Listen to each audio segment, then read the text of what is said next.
Hello friends, welcome to my YouTube channel. दोस्तों बहुत बहुत स्वागत है आपके अपने YouTube channel Pritam Bhojpuri news में। तो दोस्तों ये पीछे वो बैकग्राउंड है, लाइट नहीं है मेरे रूम में सेटअप पे वहाँ पे, इसलिए मैं बाहर से वीडियो शूट कर रहा हूँ। अगली बार ये आप जब भी मैं बाहर शूट करूँ आप लोग समझ जाइएगा, ठीक है, अंदर में लाइट नहीं होती।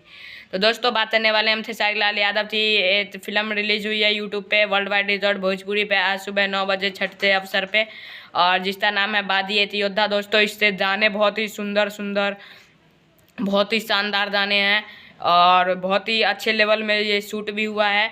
और दोस्तों ट्रेलर में जो हमने देखा था कि लास्ट में खेसारी लाल यादव जो काजल राघवानी मार देती है, तो दोस्तों ऐसा कुछ भी नहीं है। ये काजल राघवानी रहती है पाकिस्तान से, लेकिन फिर वो बदल जाती हैं हिंदुस्तान में। खेसारी लाल यादव से डायलॉग भी इस फिल्म में अच्छे हैं और सब चीज़ इस फिल्म में अच्छा है।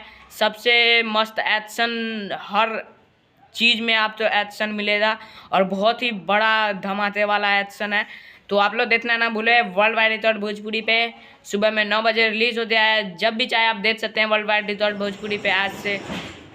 तो वीडियो अच्छी लगी हो लाइक कर दीजिए, चैनल पर नए तो सब्सक्राइब करते वाला जरूर दबा ले। जय हिंद।